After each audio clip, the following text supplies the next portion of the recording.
Pour ce tuto tricot numéro 7, je vous propose de tricoter un pull poncho. Alors bien sûr, comme d'habitude, en fonction de la laine et des aiguilles que vous allez choisir, vous aurez évidemment un style très différent. Mais ce n'est pas un souci puisque je vous explique au fur et à mesure comment refaire les calculs en fonction de votre échantillon. Vous pourrez aussi faire quelques petites finitions, quelques petites personnalisations un petit peu différentes, notamment au niveau de la cordelette qui sert à maintenir le poncho en place. Rendons d'abord à César ce qui appartient à Jules. Voilà le modèle original, c'est celui de chez Fil d'Art. Donc dans votre moteur de recherche, vous tapez pull poncho Fil d'Art 2016 et vous cliquez sur le premier lien que vous trouvez. Ce pull poncho se tricote initialement avec un fil madrague et des aiguilles numéro 7 et il se tricote donc, comme je vous le disais, de la taille 34 à la taille 52. On va utiliser du point mousse et du jersey uniquement. L'important, ça sera en particulier la façon et l'endroit où on mettra les marqueurs ainsi que l'assemblage. Donc voilà justement le patron d'origine que vous pouvez télécharger gratuitement sur le site de Fil d'Art, il n'y a pas de problème. Et je ne modifie pas, d'ailleurs pour une fois, je ne modifie pas le patron. Voilà, et bien je vous souhaite un bon tuto tricot.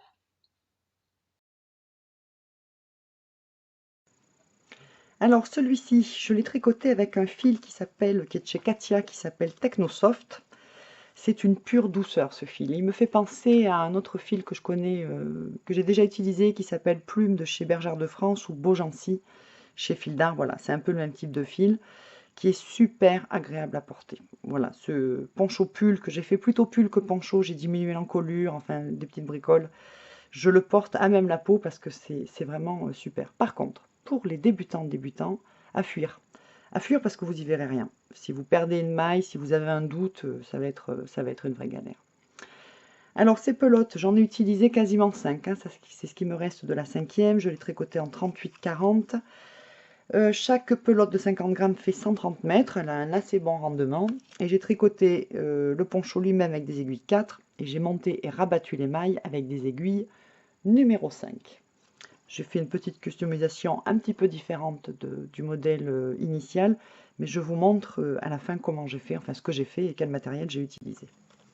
Celui-ci, donc je l'ai tricoté avec ce fil qui s'appelle, alors c'est un fil de chez Fil d'Art qui s'appelle Fil Folk 100, ce sont des pelotes de 100 grammes, et j'ai craqué pour cette couleur, c'est la couleur Bengale que je trouve super jolie, elle a vraiment un côté folk qui est vraiment intéressant. Du coup j'ai accentué un petit peu le côté poncho plutôt que le côté pull. Donc j'ai laissé une encolure très profonde par exemple, et j'ai aussi laissé une emmanchure extrêmement large, et j'ai fait des franges plutôt longues tout le long sur le côté. Et en guise de cordelette derrière, j'ai mis un petit collier avec des perles en bois. Je vous montre à la fin du tuto comment j'ai fait, enfin ce que j'ai utilisé comme matériel. Alors ce fil, il est formidablement beau au niveau de la couleur. Par contre, il n'est pas super doux. Je vais vérifier, ouais, c'est 75% laine, 25% polyamide. Alors je vais vous dire pourquoi. C'est parce que c'est un fil pour tricoter les chaussettes initialement. Effectivement, il se tricote avec des aiguilles de 2,5. Sauf que moi, je l'ai tricoté un seul fil et je l'ai tricoté avec des aiguilles numéro 4. Et j'ai monté et rabattu les mailles avec des aiguilles numéro 6 pour garder toute sa souplesse. Que vous dire de plus? Que j'ai utilisé un peu plus de 2 pelotes, sachant que chaque pelote fait 100 grammes et 420 mètres. Voilà. J'avais acheté ce fil en solde, vraiment pour la couleur. Voilà.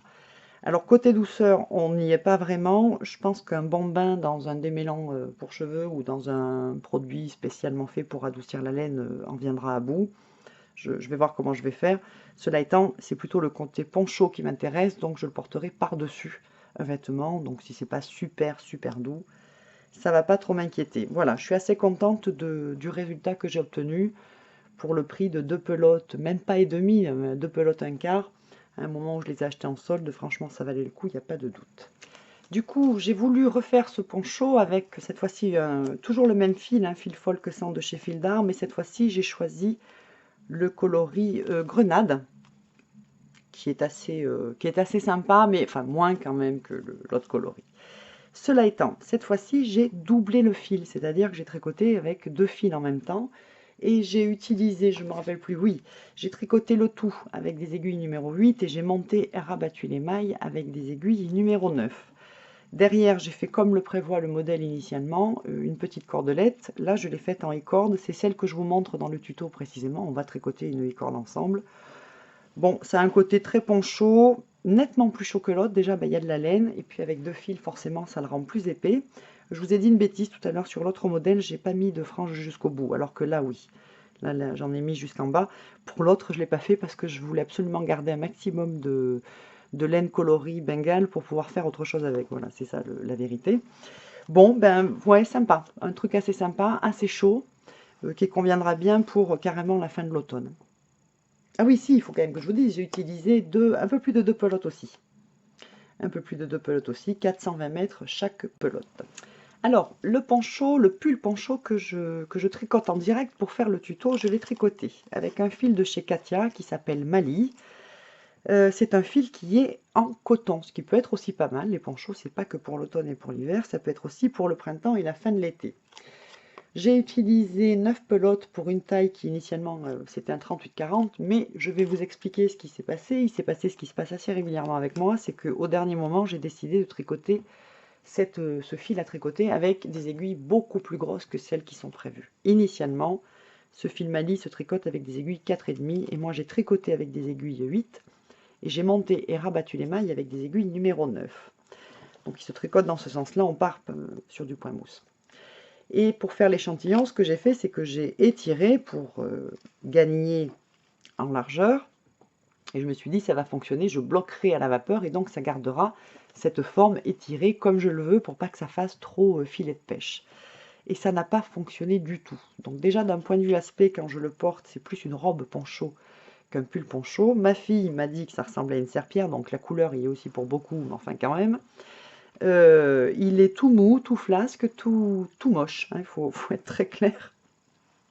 Donc ça n'a pas été un super plaisir quand même hein, de faire le tuto en sachant que ça allait être une vraie galère. Cela étant, au niveau technique, le tuto reste tout à fait valable. La seule chose, bien sûr, c'est essayer autant que faire se peut d'utiliser des aiguilles qui sont les aiguilles qui sont préconisées par le fabricant ou des aiguilles dont la taille s'en rapproche.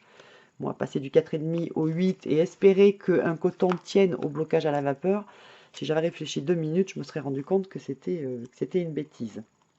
Voilà, que vous dire d'autre? Donc 9 pelotes, je ne sais plus combien je l'avais payé cette laine. Il y a pas mal de coloris hein, dans la qualité Mali, pour quelque chose qui était donc initialement un 38-40 et qui finalement n'est rien du tout, il faut bien dire les choses. Ah oui, j'ai fait donc, pour le tuto, on fait la finition avec la corde à l'arrière. Je vous montre d'autres finitions, mais c'est celle-là que je vous détaille. Et puis voilà, je crois que c'est tout. Hein. Je crois qu'on va pouvoir commencer à tricoter ce poncho qui se tricote donc en 4 parties identiques. Et c'est surtout la façon de l'assembler à la fin et puis surtout les marqueurs qu'on va poser qui seront extrêmement importants. Pour le matériel, donc, vous allez utiliser les aiguilles qui sont a priori préconisées par le fabricant de la pelote de laine que vous avez achetée, plus des aiguilles une taille au-dessus, puisqu'on va monter et rabattre avec des aiguilles une taille au-dessus de celles qu'on utilise pour tricoter l'ouvrage lui-même. Il vous faudra aussi du fil un petit peu contrastant, et puis évidemment l'aiguille à laine, pour faire des petits marqueurs. Alors, sinon, les petits marqueurs, il y en a des tout faits que vous pouvez acheter dans le commerce, il n'y a pas de souci. Si vous n'en avez pas, vous pouvez les fabriquer. Si vous voulez faire une e-corde, le mieux c'est d'avoir des aiguilles double pointe de la même taille que les aiguilles avec lesquelles vous avez tricoté votre ouvrage. Vous avez aussi le tricotin mécanique que je vous présente à la fin du tuto. Et pour ceux qui n'ont pas ni d'aiguilles double pointe ni d'aiguilles circulaires, qui peuvent d'ailleurs être utilisées pour la e-corde, je vous montre un lien pour faire une petite cordelette avec les doigts, donc il n'y aura pas vraiment de soucis. Donc pas de matériel tout à fait particulier, à part cette histoire d'aiguille une taille au-dessus, quand on viendra monter et rabattre toutes les mailles. Alors avant de compter mon échantillon, il faut que je vous explique un petit peu ce que j'ai fait. Donc là j'ai préparé un carré beaucoup plus grand, simplement parce que quand on filme, c'est plus facile de compter un échantillon sur un carré plus grand. La deuxième chose, c'est que j'ai tricoté ce fil avec des aiguilles numéro 8, ce qui donnait des mailles extrêmement larges et on voyait, ça faisait un petit peu filet de pêche. Donc avant de compter mon véritable échantillon, qui est un petit carré au départ de 12 par 12, je suis venue tirer de cette façon pour essayer de rapprocher le plus possible les mailles. Et ensuite, j'ai bloqué à la vapeur pour que ça garde cette position-là. Alors ça signifie que pour le coup, j'ai complètement modifié l'échantillon par rapport à la position initiale qui est celle-ci. Vous voyez, en tirant comme ça, hop, je change complètement l'échantillon du nombre de rangs et complètement l'échantillon du nombre de mailles. Ce qui fait que je vais me retrouver avec un échantillon un petit peu particulier, avec moins de rangs pour 10 cm que de mailles, ce qui est exceptionnel. Généralement, pour 10 cm de hauteur, il faut toujours plus de rangs qu'il ne faut de mailles pour 10 cm de large. Donc je voulais vous expliquer ça, parce que sinon ça peut vous sembler bizarre. Mon échantillon est de 14 mailles et demie par 13 rangs, et c'est vrai que normalement ça n'existe pas. Normalement on a plus de rangs que de mailles. Donc voilà la raison. Bon.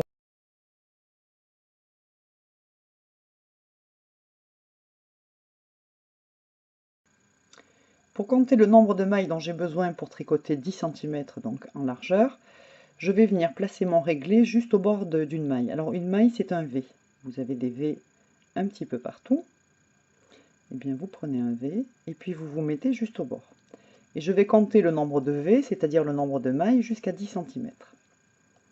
1, 2, 3, 4, 5, 12, 13, 14. Et là, je ne peux pas faire 15. En fait, c'est 14 et demi. Vous voyez, mon 10, il est là, ça s'arrête là. Alors, quand je tricote avec un fil fin et des aiguilles et des petites aiguilles, j'arrondis. Je fais soit 14, soit 15. Mais comme là, je tricote avec des aiguilles relativement épaisses, il se trouve que cette demi-maille, elle va avoir son importance. Ramener à un ouvrage qui fait 50 cm de large, je pense qu'il vaut mieux être précis. Et donc là, je vais garder 14,5. Donc, pour avoir 10 cm en largeur, il me faudrait monter et tricoter 14 mailles et demie. Alors, pour compter le nombre de rangs pour 10 cm, donc je prends un V en repère. Voici le V où il commence et voici où il termine. Et je vais mettre mon réglé juste là où commence le V. Ensuite, je vais compter les V jusqu'à ce que j'arrive à 10 cm ou même les petits trous. Ça revient au même. Donc, je vais bien me coller contre. Voilà. Allez, je compte les V. 1, 2, 3, 4, 5, 12 et 13. J'arrive bien à 10 cm. Je peux compter aussi les trous. 1, 2, 3, 4, 5, 11, 12 et 13. Donc pour faire 10 cm en hauteur, avec ce fil et avec des aiguilles numéro 8, il me faut tricoter 13 rangs. Première chose que je fais, c'est que je viens relever les dimensions qui me concernent. Donc moi j'ai choisi le 38-40, c'est-à-dire la deuxième dimension. Alors le 28 ici et le 20,5 c'est pour tout le monde. Ensuite je prends le 25, 32,5, 32,5, le 3 c'est pour tout le monde et 29,5 ici. Puis je reporte les dimensions que j'ai relevées et je les reporte sur mon dessin. Donc on va prendre d'abord la dimension totale. Donc du haut jusqu'en bas c'est 32,5.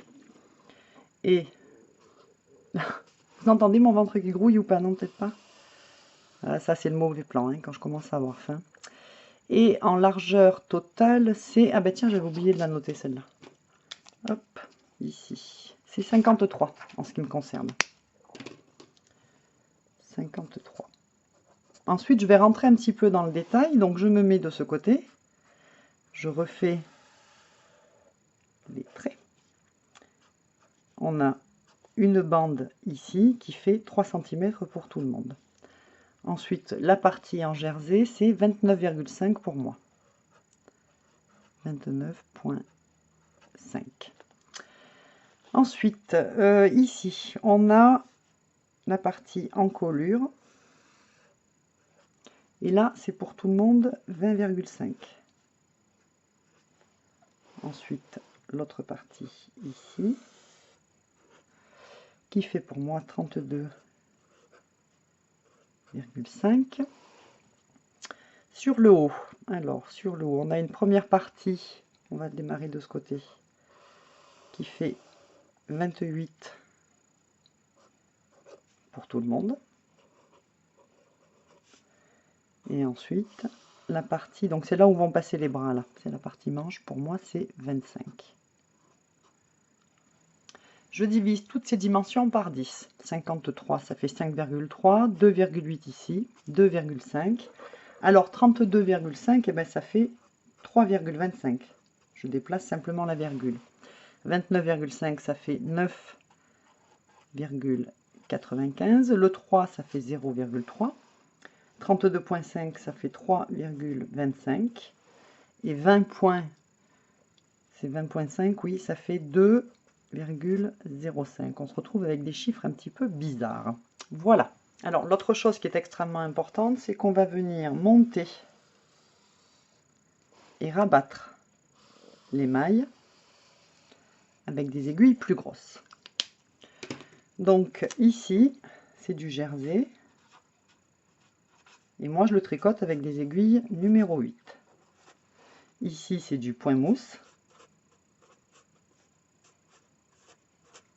que je tricote aussi avec des aiguilles numéro 8.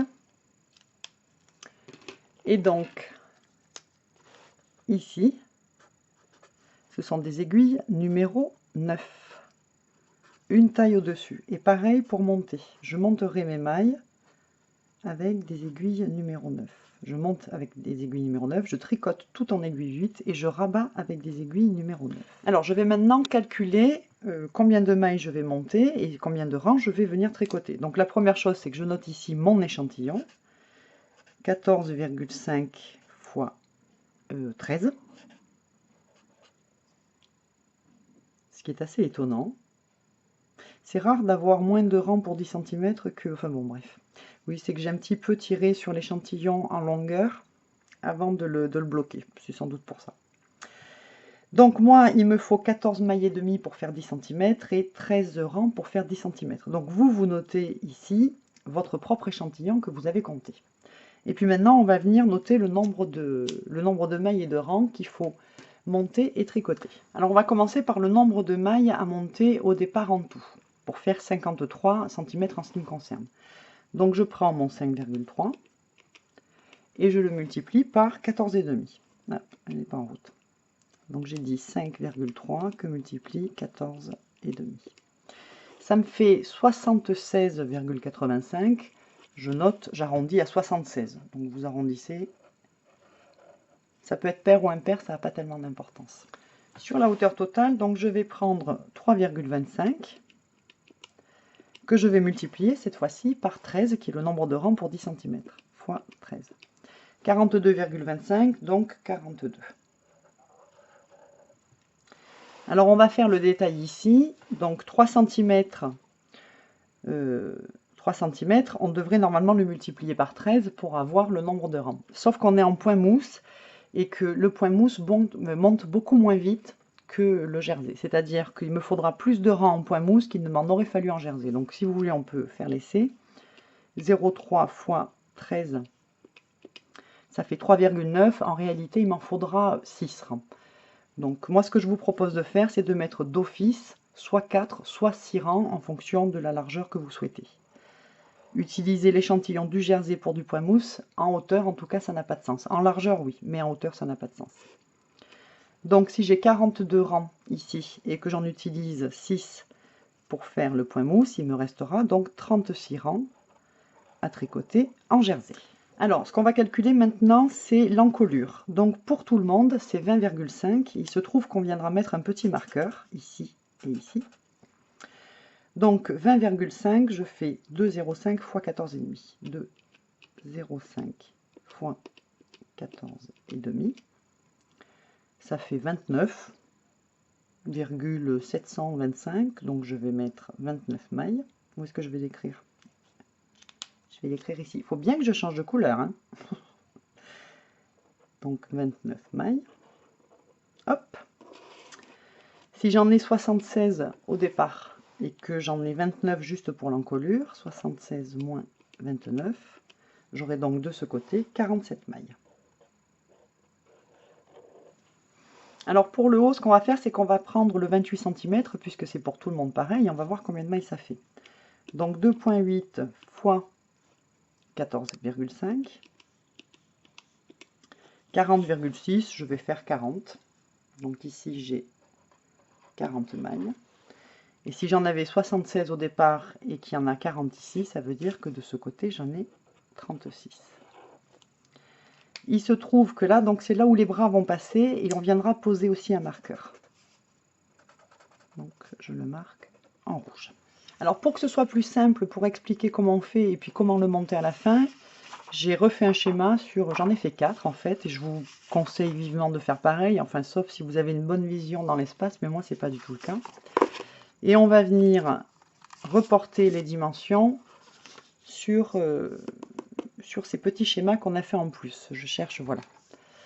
Alors on commence déjà, on se met donc dans le même sens, c'est-à-dire point mousse vers le bas, et on va commencer déjà, très important, l'encolure. Donc moi c'est 29 mailles. Ensuite ici, donc ça c'est les marqueurs que je vais venir poser. Ici on a la partie où le bras passe, un marqueur, j'ai 36 mailles.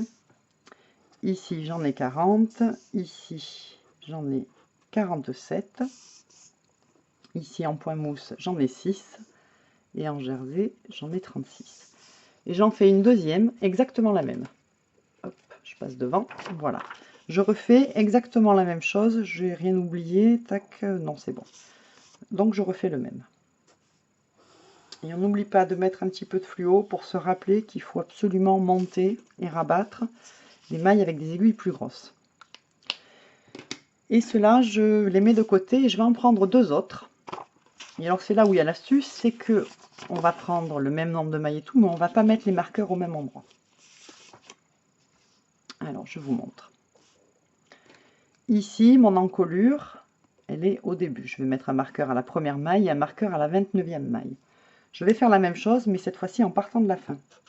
Dernière maille, et à la 29e maille, je mettrai un marqueur. Donc ensuite, ici, 47.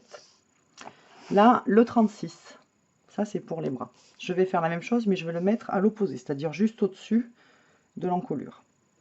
Je vais mettre un marqueur dans la dernière maille, et je viendrai mettre un marqueur dans la 36e maille. Ensuite, je reporte ce que j'ai sur le reste de mon schéma. Et j'en fais un deuxième exactement pareil. Donc 29e, oups, par contre je le mets bien dans le bon sens, point mousse vers le bas. Voilà, 29e en partant de la fin. 29, donc ici 47. Et là, 36e en partant de la fin. 36, 40, 6 et 36. Et puis je viens mettre du fluo pour dire que je monte et que je rabats avec des aiguilles plus grosses.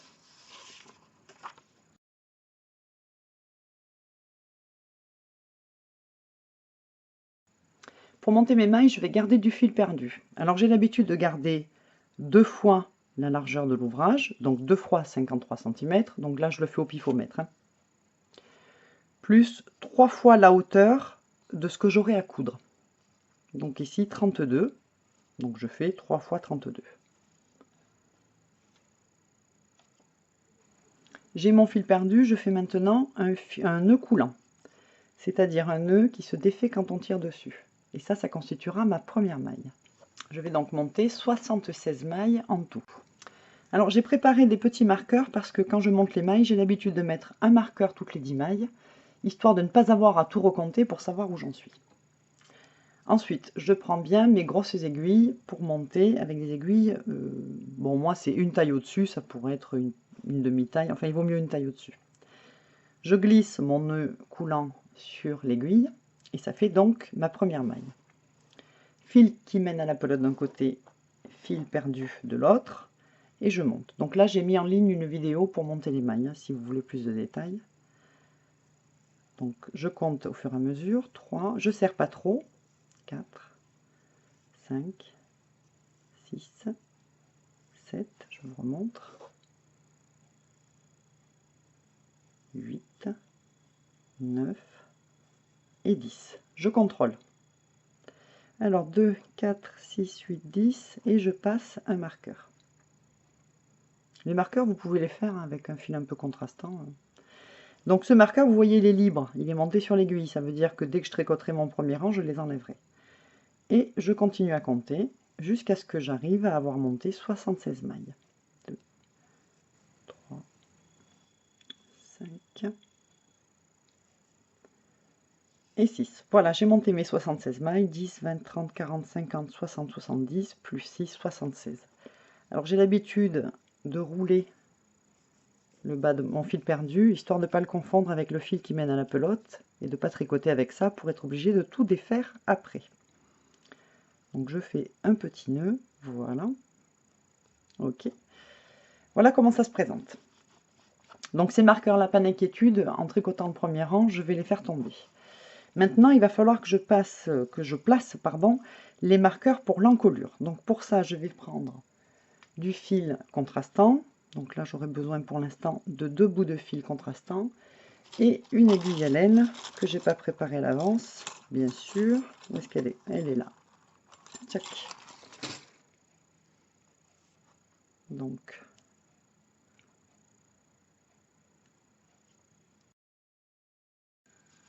j'ai mes 76 mailles qui sont montées, mes petits marqueurs qui sont préparés, j'en ai préparé 2. Et je prends donc mon schéma numéro 1 et je vois qu'il faut que je mette un marqueur dans la première maille, en partant du début, et dans la 29e. Donc je prends mon aiguille à laine avec mon fil, je viens glisser, je passe dans la première maille. Voilà. J'enlève mon aiguille. Et ensuite, je vais y faire un petit nœud, et puis couper ce qui est trop long.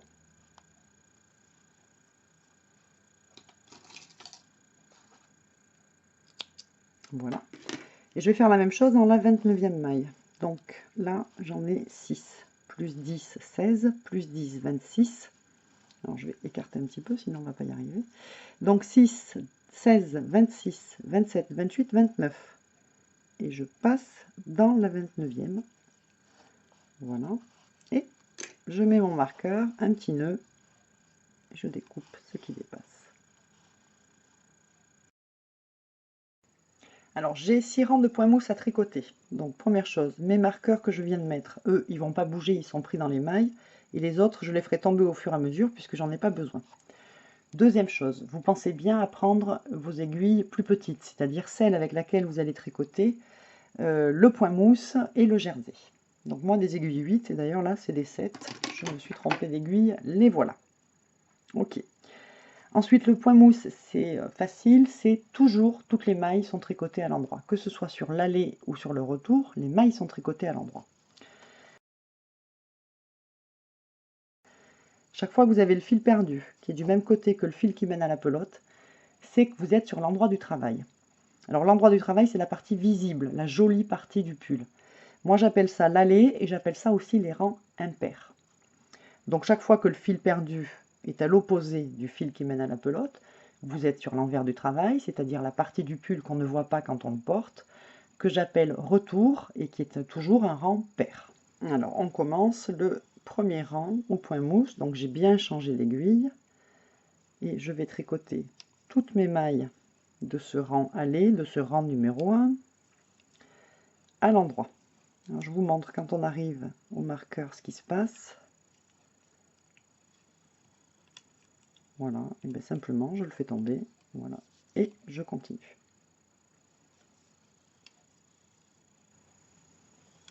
Voilà, je termine mon rang 1 au point mousse.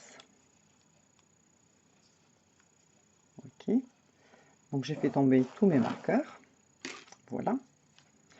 Je n'oublie pas de changer la deuxième aiguille, et je vais attaquer mon rang 2. Vous voyez, effectivement, le fil perdu est bien à l'opposé du fil qui mène à la pelote. Mes marqueurs pour l'encolure sont toujours en place. Et j'attaque le rang 2 qui est aussi tout à l'endroit. Donc voilà, je fais 6 rangs comme ça. En ce qui me concerne, vous, c'est peut-être 4, c'est peut-être 6, c'est peut-être 8. C'est en fonction des calculs que vous avez faits. Et on se retrouve pour attaquer le jersey.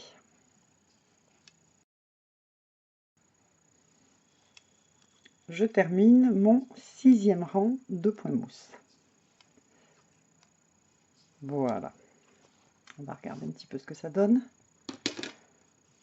Alors, ouais, ça tourne, moi ça tourne tout le temps, on tourne l'aiguille. Alors le truc, c'est que si on mesure, à 6 rangs de point mouche, je suis à 3,5 cm. Mais j'étais obligée de faire quand même un 6e rang, puisque quand on est sur la hauteur, en nombre de rangs, c'est toujours des rangs pairs.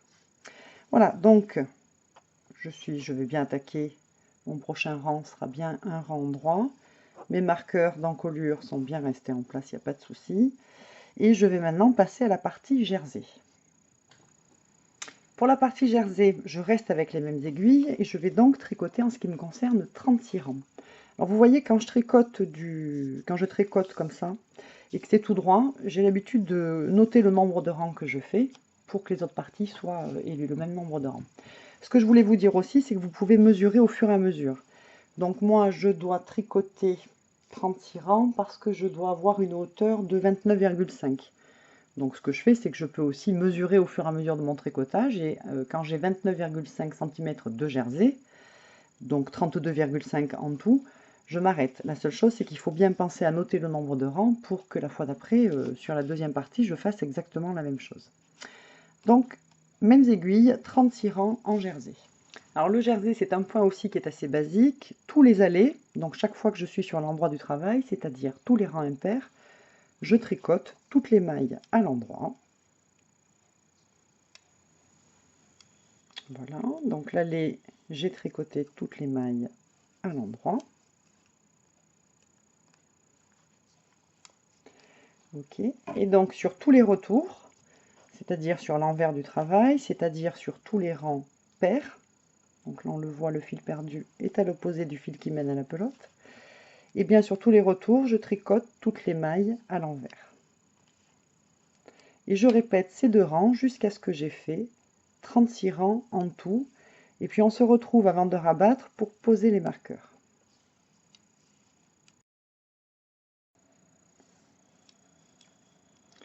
Voilà, je termine mon 36e rang de jersey. Ok.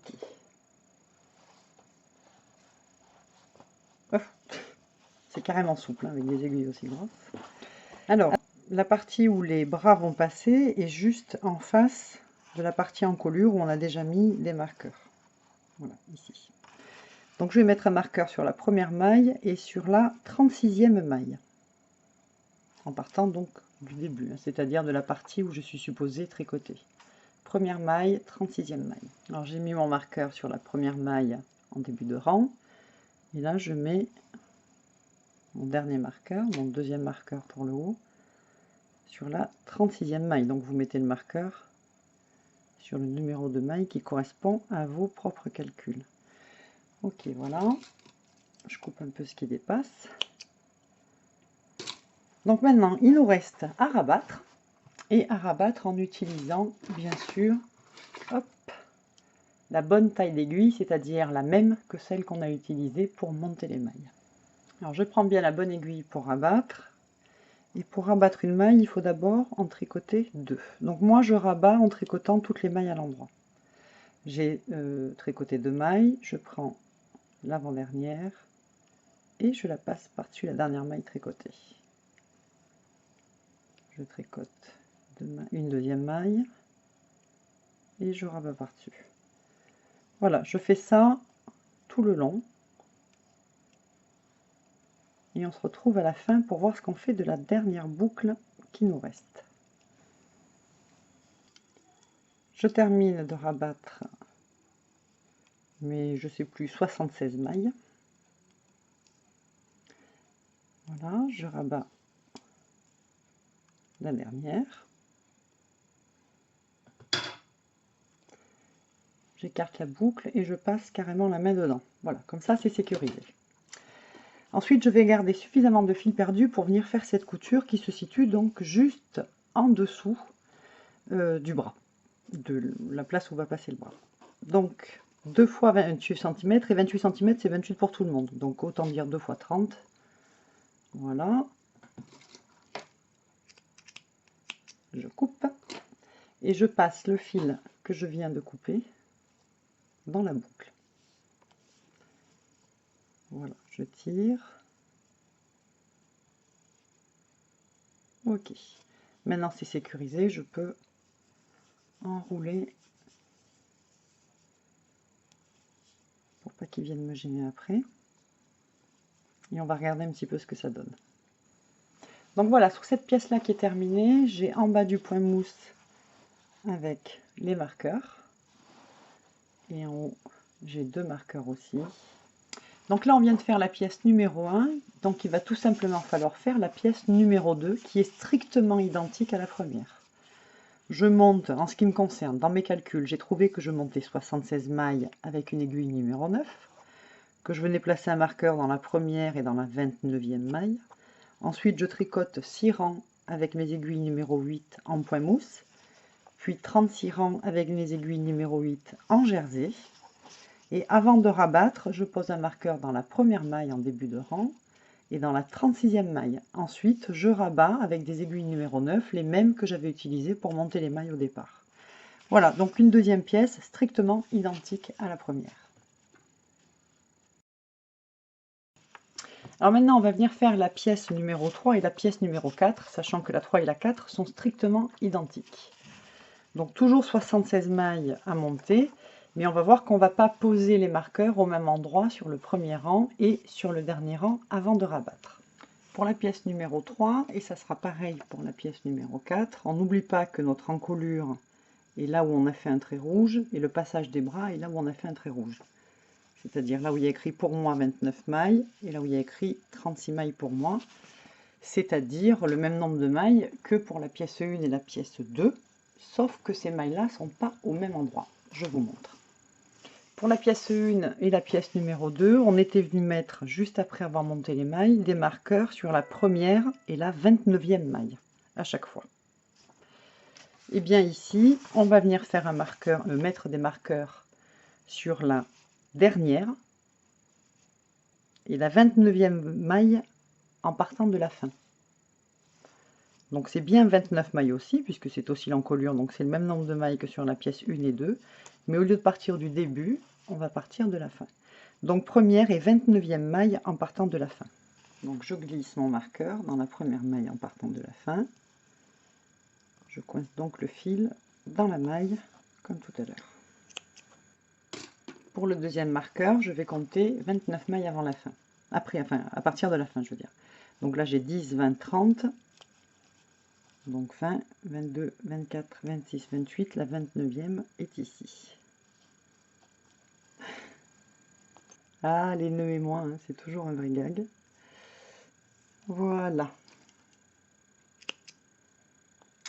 C'est bon. Donc maintenant, je vais tricoter en n'oubliant pas de changer d'aiguille. Je ne sais plus où elles sont. Elles sont là.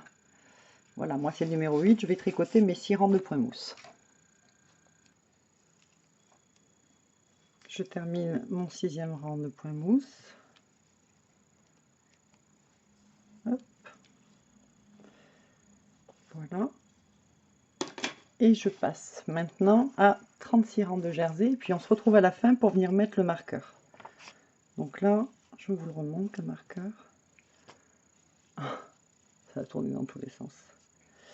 Voilà, mes marqueurs sont bien à la fin du rang. Et non pas au début comme tout à l'heure. Allez, je finis mon 36e rang de jersey. Voilà. Alors je vais mettre un petit bouchon ici parce que voilà, je veux pas que mes mailles s'en aillent.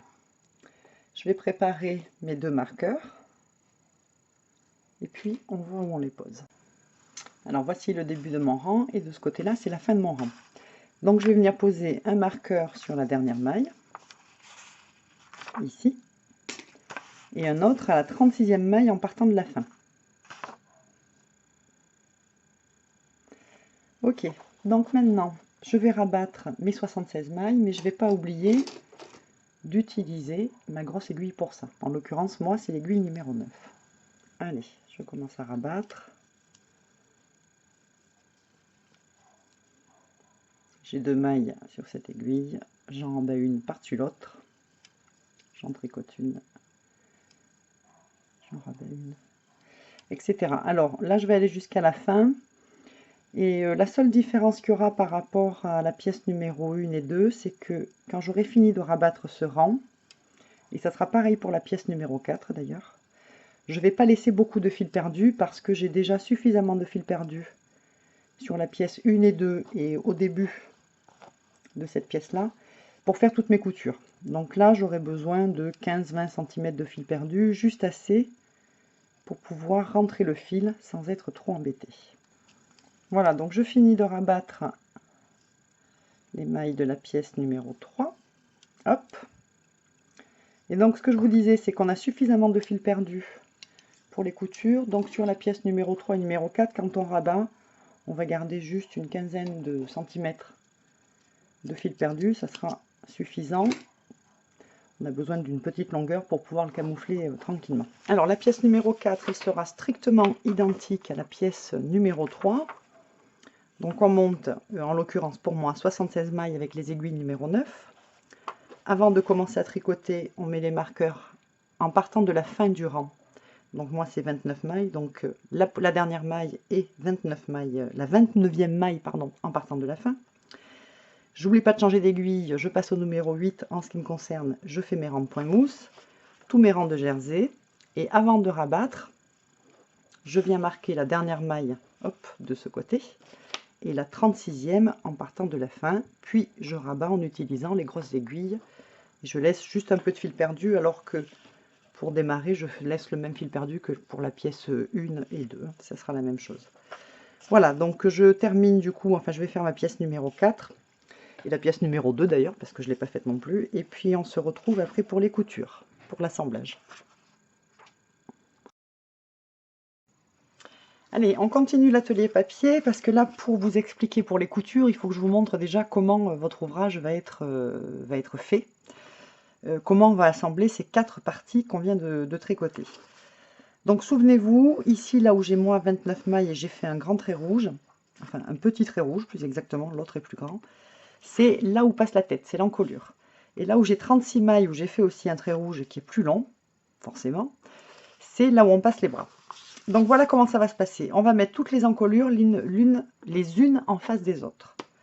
Donc voici ici, sur le 2, l'encolure est là. Je vais donc le tourner. Sur le numéro 3, l'encolure est ici. Je vais le mettre face au 1. Donc là j'ai 29, là j'ai 29, là j'ai 29. Et du coup, là j'ai 29 aussi.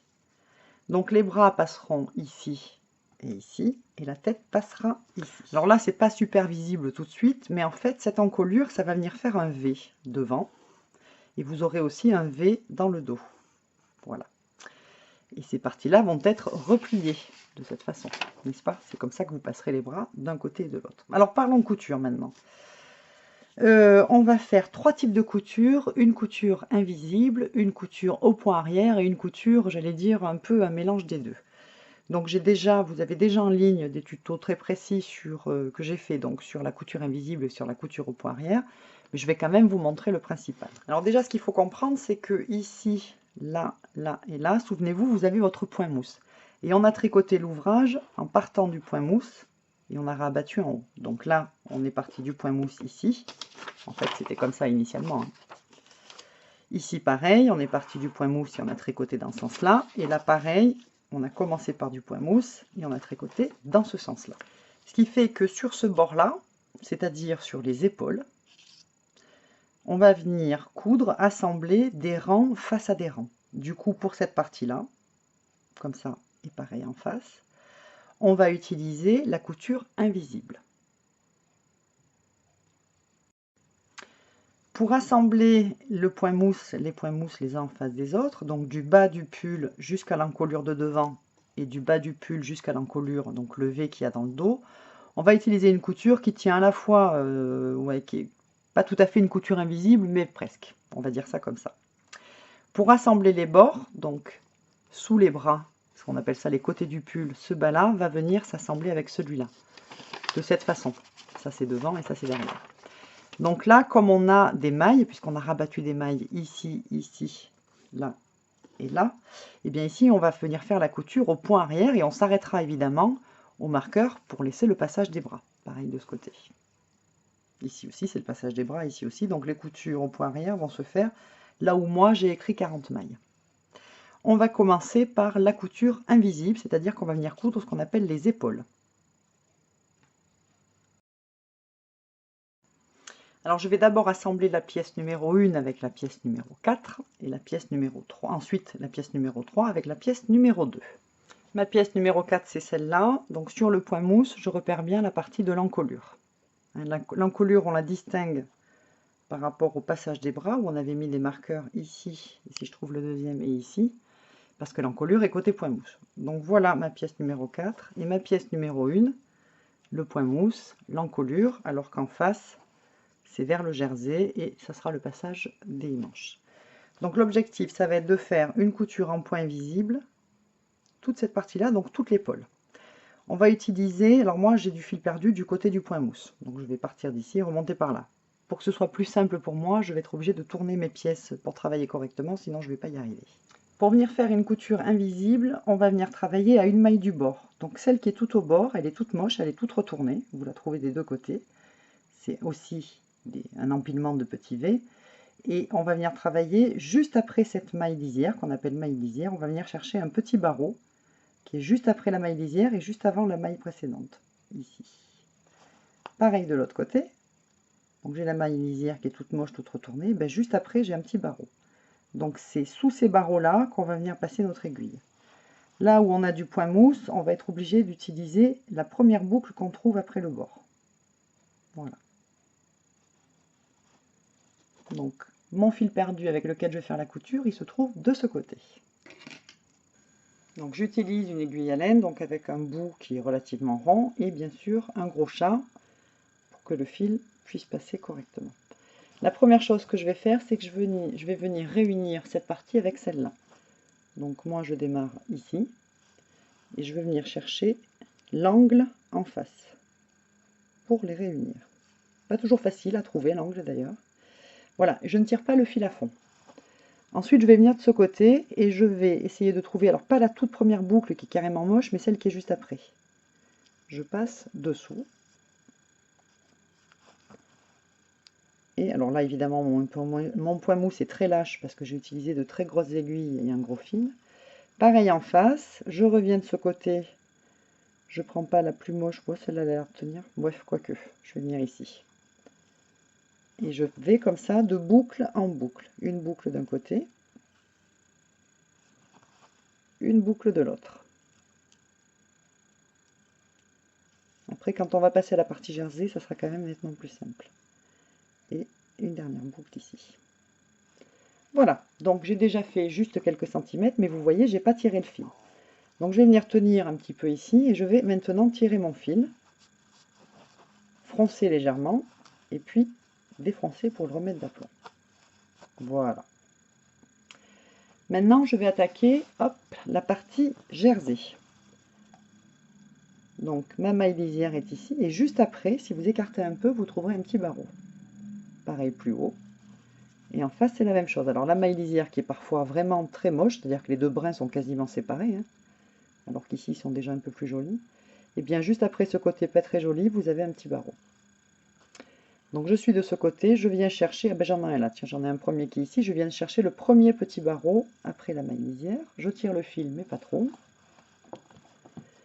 Je vais en face, maille lisière, et je passe sous le premier petit barreau que je trouve.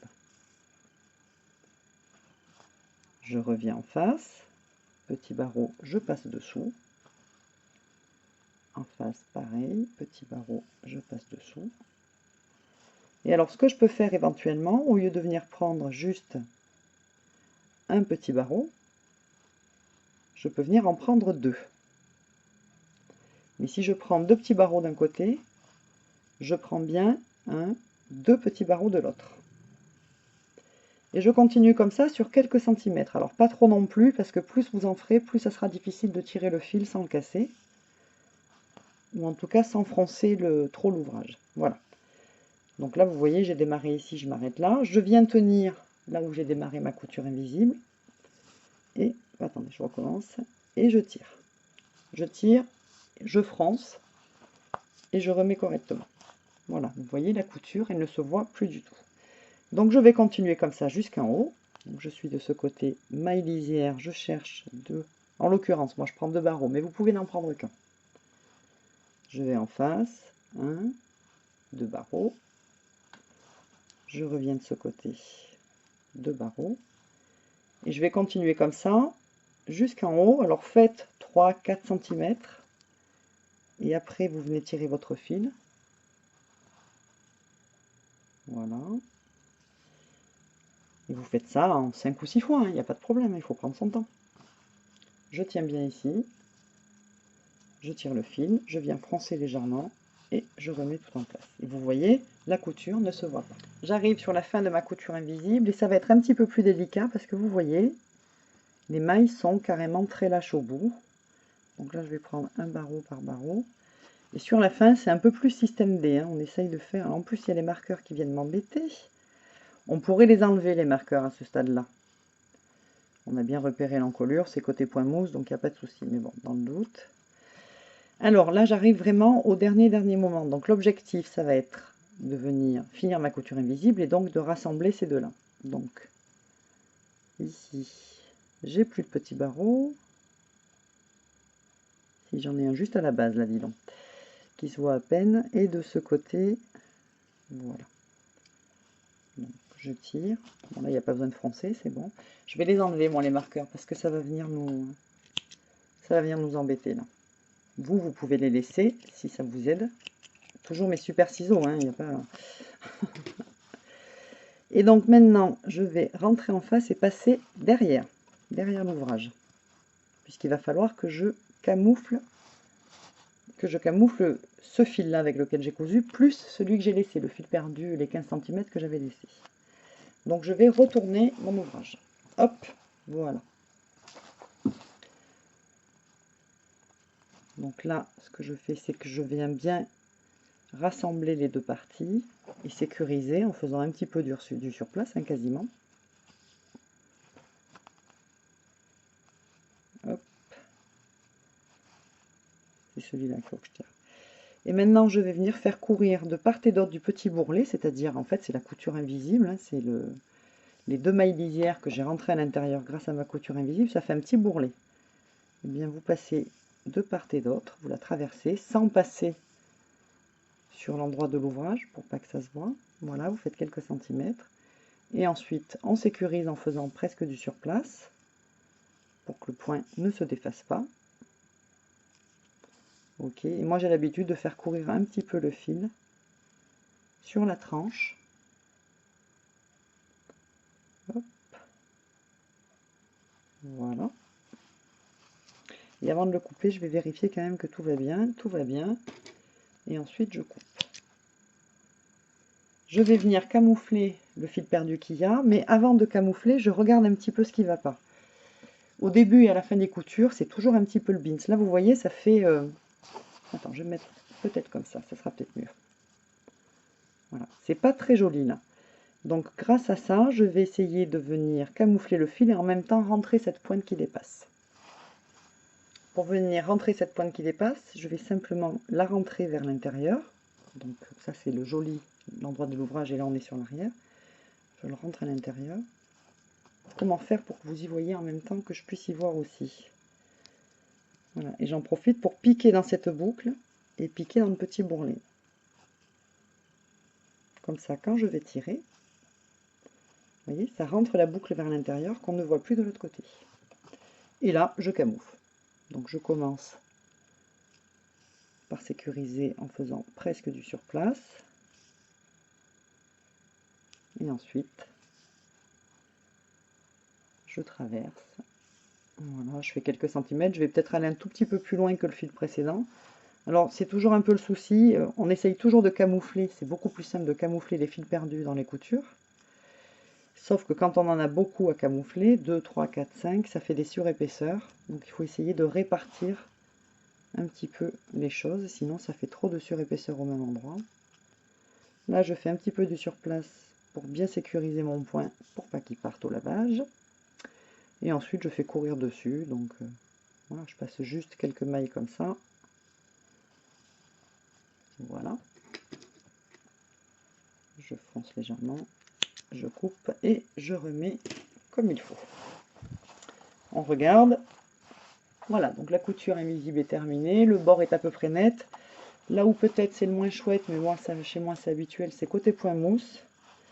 Notamment parce que je l'ai fait vraiment très lâche, quoi. Donc c'est un peu le beans. Et puis surtout, comme il est lâche, il est un peu transparent et du coup on voit par transparence le bourrelet.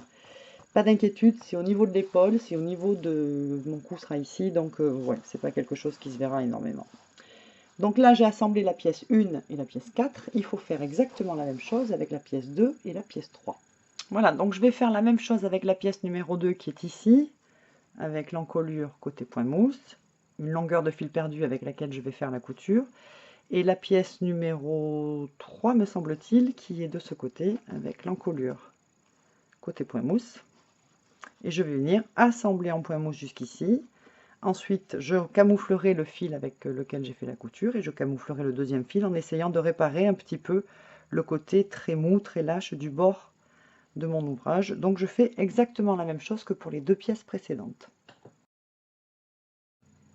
Bon, alors on continue avec l'atelier papier. Honnêtement, je vois pas comment vous expliquer autrement parce que pour moi ça a tellement été galère que bon, bref. On vient de faire cette couture invisible où on a assemblé la pièce 1 avec la pièce 4 et on a fait cette couture invisible pour assembler la pièce 2 avec la pièce 3. Toujours notre encolure et donc nos bandes de point mousse. Donc là, ça fait maintenant une longue bande de point mousse et ici aussi. On va venir assembler point mousse en face du point mousse. Donc pièce 1 et pièce 3. On va assembler du bas en point arrière. Non, c'est pas du point arrière, c'est une couture invisible, c'est comme on peut. Enfin, je vais vous montrer comment je fais. On va assembler du bas et on va s'arrêter au marqueur. Parce qu'après, c'est l'encolure. Ici, pareil, on va commencer au bas et on va venir coudre ces deux parties ensemble jusqu'au marqueur. Voilà ce que ça donne. Donc ça, c'est la couture invisible sur l'épaule qu'on vient de faire pour une pièce et pour l'autre. Point mousse face à point mousse. On va tirer une des deux pièces. Ça, c'est le deuxième marqueur dans l'encolure. On va démarrer du bas de cette pièce et on va mettre en face l'autre pièce. On va assembler donc point mousse face à point mousse et on va aller jusqu'au premier marqueur qu'on rencontre. Donc je vais mettre dans le bon sens déjà parce que moi sinon ça va être trop galère. Voilà, moi mon sens à moi c'est plutôt celui-ci. Point mousse face à point mousse, du bas jusqu'au premier marqueur. Donc là, si vous vous souvenez bien, c'est là où on a monté des mailles et on a fait nos rangs de point mousse et après le jersey. Donc ici, il y a un montage de mailles. Je vais venir vous montrer en détail le bord pour vous montrer où est-ce qu'on va venir chercher quelque chose qui pourrait s'apparenter à un petit barreau, qui n'en est pas vraiment un, mais presque. Mais je vais vous le montrer en gros plan parce que là, on n'y verra rien. Donc ce que je vous disais, c'est que ici, ça correspond au montage quand on a monté nos mailles pour attaquer le point mousse. D'ailleurs, on le voit, puisque si on regarde la tranche, on voit les petits V du montage. Qu'est-ce qu'on va venir chercher? On a deux solutions. La première, c'est de venir chercher la toute première petite boucle qui est dessus, comme ça. Parce qu'elle est solide, celle-là. Elle est beaucoup plus solide que celle qui arrive après, qui est beaucoup plus lâche. Donc on est vraiment sur le bord, enfin au bord de l'ouvrage. Voilà, celle-là. On en trouve à chaque maille. En face, on la voit pas trop mal aussi. Elle se situe ici. La deuxième solution, ça sera non pas de venir chercher cette petite boucle, ce petit pont, mais entre les deux, venir chercher un fil qui est en dessous, qui ressemble à un barreau. En fait, c'est le deuxième brin. Ça, c'est le brin des mailles que j'ai monté, c'est celui-là de brin. Si on regarde de l'autre côté, ça fait un petit barreau. Et il y en a évidemment... Alors, je ne suis pas sûre de bien montrer, si, voilà. Boucle, boucle, petit barreau juste au bord en dessous. En face, pareil, boucle, boucle. Mais alors le petit barreau, il a tendance moi à foutre un petit peu le camp, voilà, il est là. Pas forcément super facile à venir chercher. Mais je pense que la couture sera plus discrète si on la fait en venant chercher ce petit barreau. Donc ce petit barreau, c'est... Ça, c'est les brins de la maille qu'on a monté, c'est ce brin-là, le deuxième brin en fait. Voilà. Donc vous avez le choix, soit venir saisir la boucle elle-même, qui est assez solide, soit le petit barreau, qui est entre deux boucles. Donc là, pareil, la première chose qu'on va faire, c'est de venir assembler venir réunir les deux côtés. Donc moi, l'angle, il est un petit peu mou. Mes premières et mes dernières mailles, moi, elles sont toujours assez moches. Vous allez me dire, j'ai qu'à tricoter une maille lisière, c'est sûr. Tiens, ça fout le camp en plus. Hop. Voilà, ça y est, j'ai assemblé les deux. Donc je vais venir chercher le premier petit barreau que je trouve et il est bien caché en dessous. Voilà, ici c'est tellement lâche que du coup... Et je vais en face. Donc c'est le même principe que la couture invisible. Hop, voilà. En face, pareil, donc une boucle, et entre les deux, vous voyez, le premier petit barreau que je trouve. Donc je vais faire des allers-retours en vis-à-vis de cette façon, sur quelques centimètres. Et puis après, je viendrai tirer le fil pour voir ce que ça donne. Je dis pour voir ce que ça donne parce qu'il se trouve que les deux pulls ponchos que j'ai assemblés, je ne les ai pas assemblés comme ça. Donc en fait, je ne sais même pas quel résultat ça va donner. Je les ai assemblés par la boucle. Donc on va voir là.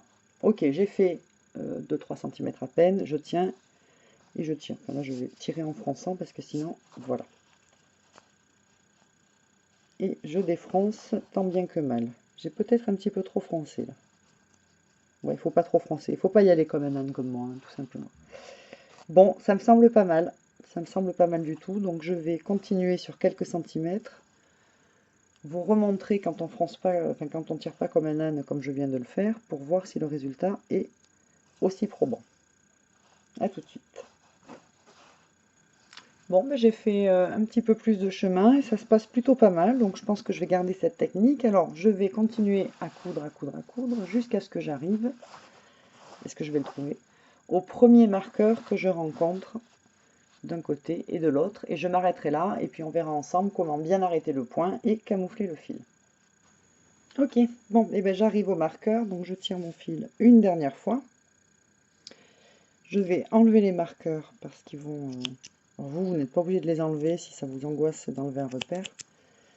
Moi, je les enlève parce que ça va nous embêter pour que ce soit visible. Et donc là, ce que je vais essayer de faire, c'est passer dans une des petites boucles dont je vous parlais tout à l'heure qui a l'air assez solide et dans celle d'en face parce qu'il faut qu'ici, je fasse un point un peu serré, un peu solide puisque... Donc vous voyez le V dont je vous parlais, le voilà qui se dessine. Hein, ça, c'est le V du col, donc devant ou derrière, hein, ça dépend comment... Il est réversible, donc vous mettrez bien dans le sens que vous voulez. Mais donc ici, il y a toujours un petit peu une tension qui vient s'exercer, donc il faut faire un point un petit peu solide. Donc je suis passée dans ces deux fameuses boucles qui étaient bien tenues, et ensuite j'envoie mon fil derrière, voilà, et je vais le camoufler.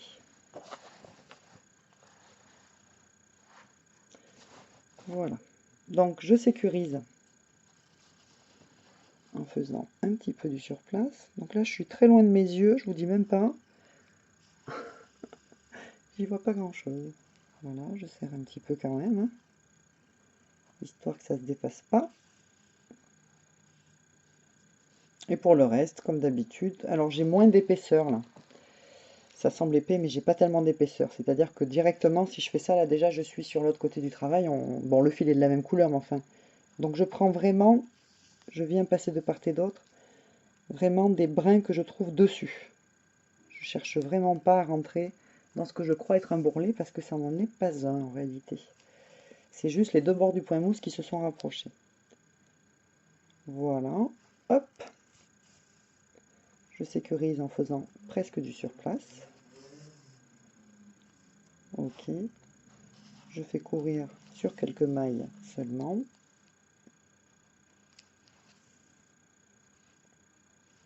Et je peux couper. Non, normalement, je retourne, je vérifie et je coupe. Hein, ne coupez pas le fil avant d'avoir vérifié votre travail. Faites ce que je dis, mais faites pas ce que je fais. Ok. Bon, ben c'est bon. Alors, ben, qu'est-ce qu'on va faire? Ben, la même chose. Hop, on tire, on tire, on tire, on tire. De l'autre côté, je vais vous montrer ça d'un petit peu plus loin. Donc là, on vient d'assembler du bas. Oula, je casse tout. Jusqu'au premier marqueur. Et bien maintenant, on va faire l'inverse. On passe par les épaules, on continue, on continue, on continue. Et on assemble. Hop. De ce bas-là jusqu'au premier marqueur qu'on va rencontrer. Donc, je vais le mettre dans le bon sens pour être plus à l'aise en ce qui me concerne. Ça commence à peser un peu là le truc, hein. Il faut bien le dire. Voilà. Comme ça, et jusqu'au marqueur. Et j'ai aussi un fil perdu. Donc exactement la même chose. Ok, donc là ça y est, on a fait la couture jusqu'à l'encolure du point mousse. Et là on commence à bien voir les choses se dessiner, la couture de l'autre côté. Donc peut-être même que vous avez commencé à l'enfiler, ce poncho. Alors évidemment il ne tient pas puisque l'encolure va avoir tendance à s'ouvrir, hein. C'est à cause de ça qu'on viendra mettre des liens pour la maintenir en place. Et maintenant il nous reste donc à faire la couture sous le bras, donc ce qu'on appelle la couture du côté.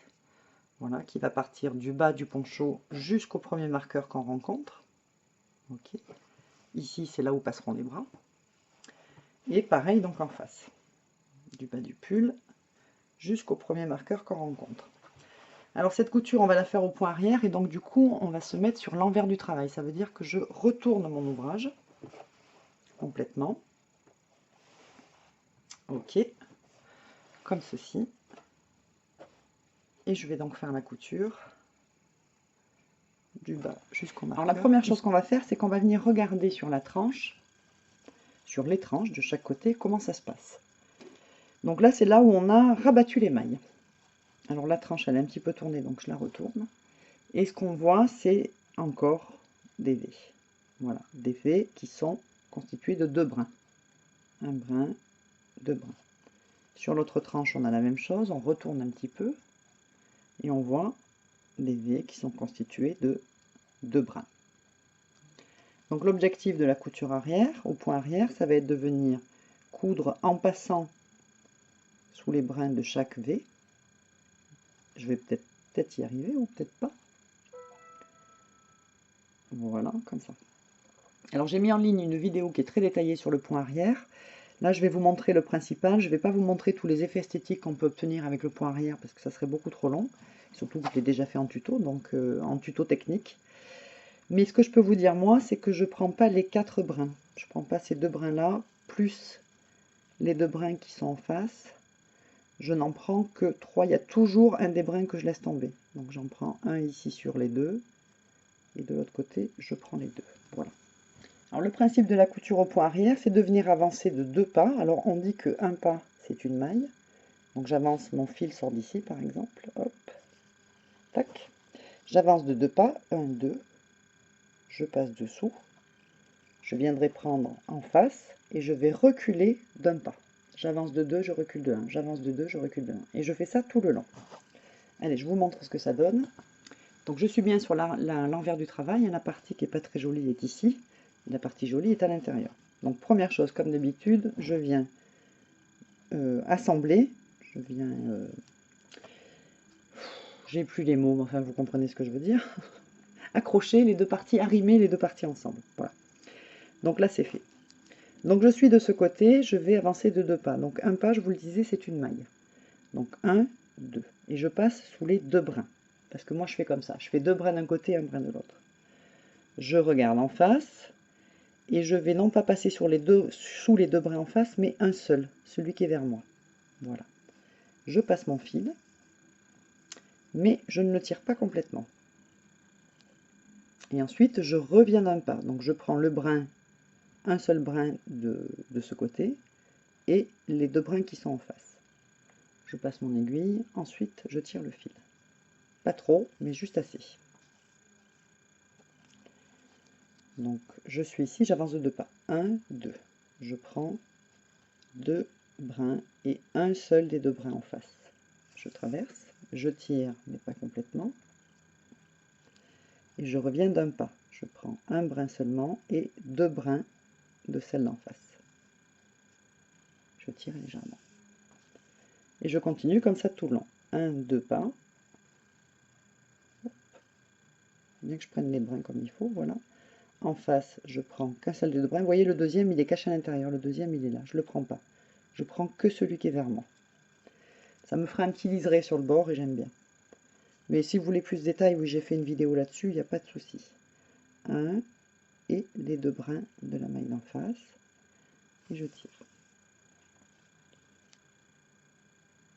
Alors le principe, c'est de ne pas se décaler, de bien avancer de 2 pas et reculer de 1. Et ici, je ne tire pas le fil complètement, parce que sinon, quand je vais venir planter mon aiguille, je vais planter mon aiguille à l'intérieur de ce fil-là, et ça va être un vrai bins. Donc moi, je le tire uniquement quand j'ai passé l'aiguille. Et je tire légèrement. Et j'avance comme ça, et je m'arrêterai au marqueur.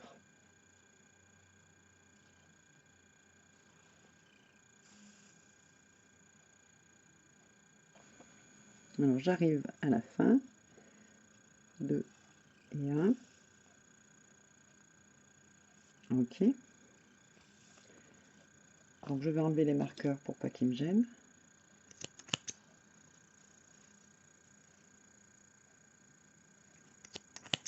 Voilà. Et donc là, toujours sur le même principe, on va essayer de rendre le dessous de bras bien solide, au cas où il y a une tension qui s'exerce dessus. Donc on va repasser presque au même endroit plusieurs fois, pour que ce soit bien solide. Voilà, et ensuite, on vient passer notre fil sur la tranche de la couture.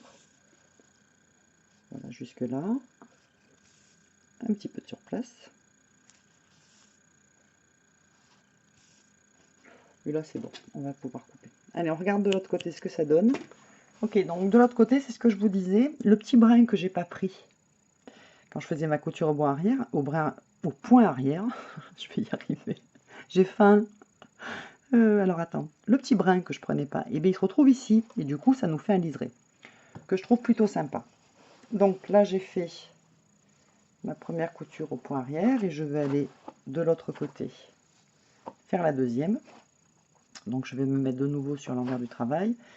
Et là tout à l'heure, il faudra que je pense à mettre un petit mot pour rectifier, parce que je vous ai pas laissé, ouais, il faudrait que je mette un mot. J'ai pas assez de fil perdu. Je sais pas pourquoi, j'étais persuadée que j'en aurais pas besoin de ce côté parce que j'en aurais là, mais de toute évidence, non. Donc, je le mettrai pour que vous ne fassiez pas avoir de votre côté aussi.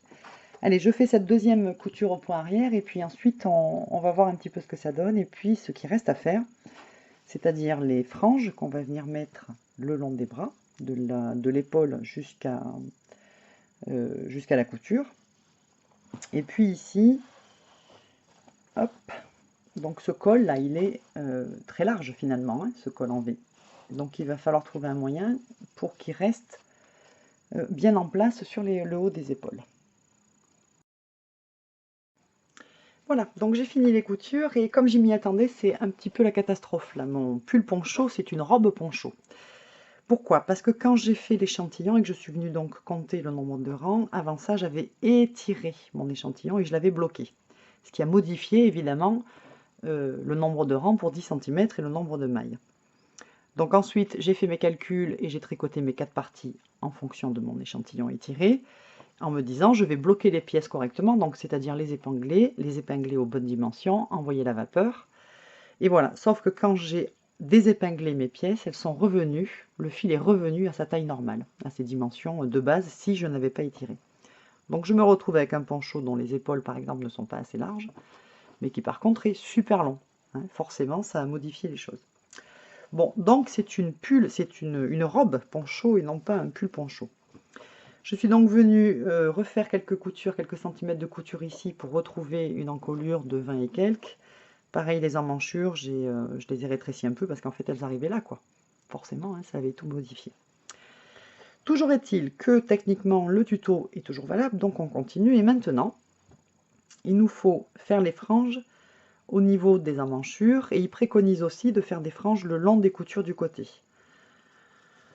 Alors, je ne suis pas sûre que ça apporte grand chose au niveau esthétique. Bon, si vous avez un petit liseré comme moi, du fait de votre couture au point arrière, ça sera possible de venir passer des franges ici. Si vous n'en avez pas, et que c'est donc une couture qui ressemblerait plutôt à ce genre de choses, je ne suis pas sûre que vous arriviez à venir chercher dans la couture justement 2 brins, enfin pour venir passer vos franges. Donc, à voir si ça va être faisable ou pas, et aussi si esthétiquement ça apporte quelque chose.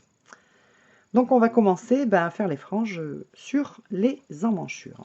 Alors pour calculer la longueur des franges, plutôt que de venir couper tous les 50 cm puis ensuite plier en deux, moi je fais autrement, je prends un bouquin dont les dimensions correspondent à la frange une fois terminée.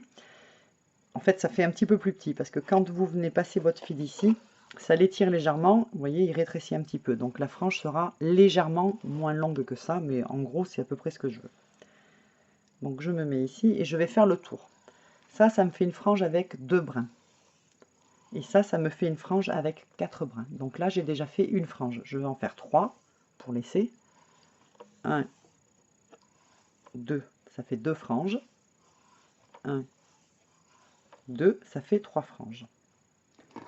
Je coupe mon fil. Et je viens passer le ciseau dans la tranche. Et je coupe ici. Voilà. Et je me retrouve. Hop, j'espère que ça ne va pas tomber. Je me retrouve avec 3 paquets. Enfin, je fais 3 paquets de 2 brins. Si je plie ces brins en deux, ça va me faire 4 brins. Alors, ce qu'il faut faire, c'est faire une demi-emmanchure, compter combien de franges il vous a fallu et ensuite venir faire autant de tours que nécessaire pour ne pas avoir à vous arrêter tous les 3 brins. On va utiliser un crochet dont la dimension est proportionnelle au fil. Ce que je veux dire, c'est qu'il faut un crochet qui soit susceptible d'attraper les 2 brins en même temps, mais qui ne soit pas trop gros non plus pour pouvoir passer dans les mailles sous l'emmanchure. Si le crochet est trop gros, on ne pourra pas venir le passer. Donc il faut choisir une taille de crochet qui soit proportionnée. Alors je suis sur l'endroit du travail et voici la partie d'emmanchure où on va venir mettre des franges tout autour. On va se mettre en gros plan pour mieux y voir. Alors, au niveau des emmanchures, c'est là où on est venu rabattre des mailles. Donc on a nos fameux petits V tout le temps. On viendra faire poser la frange sous les 2 brins du V. Donc j'ai un V et je viendrai passer là-dessous. Et je poserai une frange ici, je saute une maille, je pose une frange ici, je saute une maille, je pose une frange ici. Donc je prends mon brin et je le plie en deux. Voilà, je le tiens comme ça. Je me mets quasiment au niveau de la couture sous la manche et je trouve mes 2 premiers brins, voilà, de ma frange. J'accroche les brins, je passe au travers, comme ceci, j'enlève mon crochet, et dans la boucle que je viens de créer, je tire, et voilà, j'ai posé une frange. Je saute une maille, je prends la deuxième. Je passe dessous, je prends mon brin, je le plie en deux, je l'attrape avec le crochet, je le fais passer à l'intérieur, j'agrandis la boucle, et je passe les brins à l'intérieur, et je tire vers le haut comme ceci. Je saute une maille, je prends la suivante. Hop. Les brins que je plie en deux, je les attrape, je les fais passer, et je passe ensuite mes brins dans la boucle. Voilà, donc je vais faire ça en faisant tout le tour. Donc là, ça sera un petit peu plus délicat au niveau de la couture, mais essayez de trouver 2 brins par où passer. Tout le tour, tout le tour, tout le tour, jusqu'à ce que je revienne à mon point de départ. Donc là, c'est les quelques franges que je viens de faire à l'instant, et je vous disais, dans le patron, il préconise de faire des franges aussi le long de la couture du côté, c'est-à-dire là où moi, j'ai fait, enfin, où on a fait un point arrière, et il se trouve que j'ai un liseré. Eh bien, quand on a un liseré, ça sera la même chose. Je passe sous le liseré, je prends, je vais y arriver ou pas? Si. Je prends mon fil, je le plie en deux, je le fais passer dans le liseré, et ensuite les 2 brins dans la boucle. Alors, là par contre, je ne vais pas tirer comme un âne, parce que ce liseré, hop, vous voyez, si je tire, il est capable de s'agrandir. Donc on tire, mais pas trop. Ensuite, qu'est-ce qu'on fait? On saute une boucle du liseré pour passer à la suivante. On saute une, on passe à la suivante. Voilà, je pense que si vous avez réussi à faire un petit liseré ici, c'est faisable.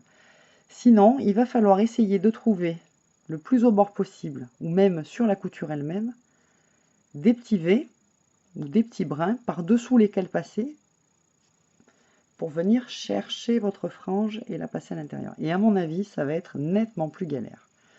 Donc voilà, il faut faire un choix d'un point de vue esthétique, mais aussi un choix d'un point de vue pratique. Donc je vais poser mes franges tout autour des emmanchures, le long des coutures sur le côté. Et ce que je vous expliquais, c'est qu'on va venir faire une petite cordelière qu'on mettra à l'arrière, derrière le cou, ici, de sorte que votre encolure ne s'écarte pas trop et que vous ne perdiez pas le pull, tout simplement, hein, ou qu'il ne tombe pas d'un côté ou de l'autre, qu'il ait un minimum de tenue.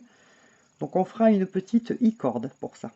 Ok, donc j'ai fini les franges pour vous montrer un petit peu ce que ça donne. Alors la première chose, c'est que j'ai fait donc les franges sous les emmanchures aussi, mais je me suis arrêtée avant la fin, avant le bas du pull, de sorte que quand les franges sont dans leur position normale, que ça dépasse pas trop, parce que si on fait des franges jusqu'au bout, ça vous fait 15 cm de fil qui pendouille sur les côtés, c'est pas très heureux. La deuxième chose, c'est qu'après avoir fait toutes mes franges, voilà, on va y arriver, j'ai mis tout ça bien à plat. Je l'ai repassé, alors éventuellement selon le fil que vous utilisez, il vaut peut-être mieux mettre un chiffon dessus, hein, ce qu'on appelle une pâte mouille, un chiffon légèrement humide. J'ai envoyé la vapeur pour bien les étirer et je suis venue égaliser ensuite. Bon, ça a le mérite de défriser un petit peu les fils qui sont trop frisés et puis ça vous permet de couper plus facilement. Donc voilà ce que ça donne. Bon, ben c'est pas mal, hein, les franges sur le côté, du moment qu'on s'arrête avant le bas du pull. Bon, du coup, on va pouvoir passer à cette fameuse cordelette.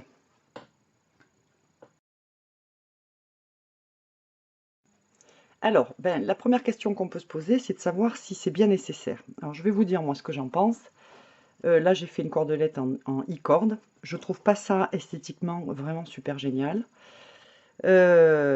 Donc, éventuellement, vous pourriez ne pas en faire, mais dans ce cas-là, vous faites comme j'ai fait là. C'est-à-dire qu'au niveau du point mousse, vous venez diminuer la profondeur d'encolure. Donc vous continuez votre point mousse en remontant au-delà des marqueurs qu'on avait mis initialement. Du coup, le col en V est moins profond et donc ça ne tombe pas des épaules. Donc là, j'ai fait les deux. J'ai augmenté la couture ici et j'ai quand même fait cette petite corde. Sur l'arrière, je l'ai fait ici en i-corde, mais je vais vous montrer qu'on peut le faire différemment. Sur celui-ci aussi, je suis venue diminuer la hauteur, la profondeur de l'encolure parce que j'aime pas tellement quand le col en V est vraiment trop profond. Et ce que j'ai fait, c'est que je suis allée acheter une chaînette, donc ça se vend au mètre, j'ai dû en avoir pour 2 € le mètre. Et je suis venue ici faire l'équivalent de ce qu'on pourrait appeler une petite cordelette, mais avec un effet esthétique supplémentaire. Et je suis venue faire des points en passant au travers de la maille, au niveau de la couture, donc de l'épaule, ici et ici. Au niveau esthétique, franchement, c'est pas mal.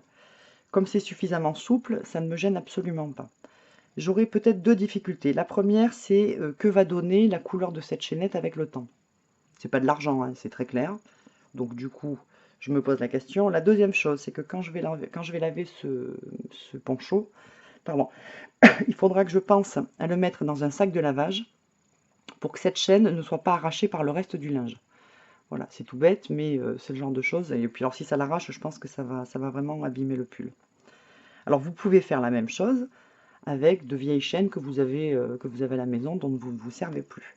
Honnêtement, c'est bien. Alors quand je l'enfile, elles ont tendance à pas se mettre tout à fait correctement. Donc je le mets devant derrière, je remets les chaînettes comme il faut et ensuite je le tourne et je mets les chaînettes dans le dos. Et c'est plutôt assez sympa. Sur celui-ci, j'ai laissé presque l'encolure telle qu'elle était prévue au départ. J'ai un petit peu rajouté du point arrière ici, enfin une espèce de point visible là, que je vous ai montré, pour diminuer un petit peu la profondeur, mais pas trop. Par contre, derrière la cordelette, je l'ai faite avec des perles. Donc des perles en bois que j'ai acheté pour ça. Là, c'est pareil, j'en ai peut-être pour 3 € à quelque chose près, mais ça m'a demandé du matériel de plus. Déjà, un fil, alors quelque chose qui ressemble à du fil en laiton. Pour une raison très simple, c'est que le trou, notamment dans ces perles-là, dans ces perles plates, était trop petit pour qu'une aiguille passe. Donc il a fallu que je trouve un fil suffisamment rigide pour qu'il puisse passer à l'intérieur.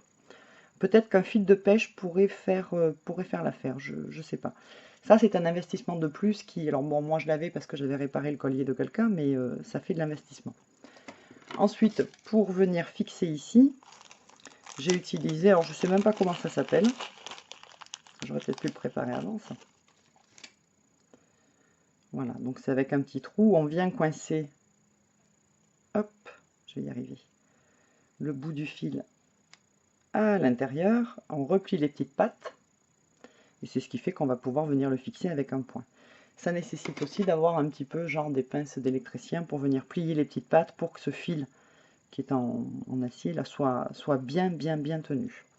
Alors au niveau esthétique, c'est pas mal non plus parce que les perles ont un petit côté un peu folk comme le pull. Je l'ai fait un petit peu plus long parce que l'encolure est assez profonde, donc ça peut tomber dans le dos. Là pareil, au moment du lavage, il faut le mettre dans un sac à lavage à part, de sorte que ça ne soit pas arraché. Mais franchement, je trouve que c'est pas mal. Voilà, pour le coup, c'est pas trop mal. Alors pour la i-cord, vous avez plusieurs possibilités. Soit vous avez ce qu'on appelle un tricotin mécanique. Voilà, donc ça c'est quand même relativement cher, ça vaut je crois dans les 19 € hors frais de port si vous ne le trouvez pas en boutique. Le principal inconvénient, c'est que on ne peut utiliser que des fils très fins avec. Voilà, si vous avez un fil épais, ça ne fonctionnera pas du tout. Je vais vous mettre un lien pour une vidéo que j'avais utilisée, dont je m'étais servi pour apprendre à utiliser ce petit tricotin mécanique. Après, vous avez des tricotins qui sont manuels, mais là, j'en ai pas sous la main, je ne peux pas vous le montrer. Ça coûte à peu près 5-6 €. Sinon, il vous faut une paire d'aiguilles double pointe, ou bien des aiguilles circulaires qu'on utilisera comme des aiguilles double pointe. Là, je les ai... Alors, pour la taille des aiguilles, moi, ce fil Mali, je l'avais tricoté avec des aiguilles numéro 8. Alors que pour les aiguilles double pointe, je reviens à la taille qu'il faut utiliser pour le fil initialement, c'est-à-dire 4,5. Bon, j'en avais pas, donc j'ai pris du 5. Rapprochez-vous de la taille des aiguilles qu'il faut pour le fil normalement. Donc, soit des aiguilles circulaires qu'on utilisera comme des aiguilles double pointe, soit des aiguilles double pointe. Si vous n'avez pas ça, je vous mets ici juste ou en haut de l'écran, je vous mets un lien vers une petite vidéo qui est assez sympa parce que ça permet de faire une petite cordelette avec les doigts. Voilà. Alors l'effet esthétique n'est pas le même, mais enfin écoute, ça reste assez sympa. Vous avez aussi la possibilité de faire une tresse, tout simplement. Voilà, de faire une tresse. Alors, je vous le dis tout de suite, le principal problème de la i-corde, telle qu'on va la faire, c'est que vous allez avoir besoin de connaître précisément, ou le plus possible, la longueur de cette i-corde avant de l'attaquer, ou en tout cas avant de l'arrêter. Parce qu'une fois que vous l'avez arrêtée, pour venir la détricoter, j'ai dû le faire parce que je n'avais pas fait mes essais correctement, c'est une vraie galère. Donc j'allais dire que la i-corde, oui, mais il faut vraiment que vous ayez bien préparé votre travail avant. Si, juste une petite chose que je voulais rajouter, la longueur que vous allez laisser ne sera pas la même si vous portez la chaîne, le collier, la i-corde dans le dos ou devant. Là, quand j'avais fait mes premiers essais, je l'avais faite bon, suffisamment courte pour pas qu'elle me gêne en portant la chaîne sur le dos. Et quand j'ai voulu la passer devant, en fait, elle me serrait le cou.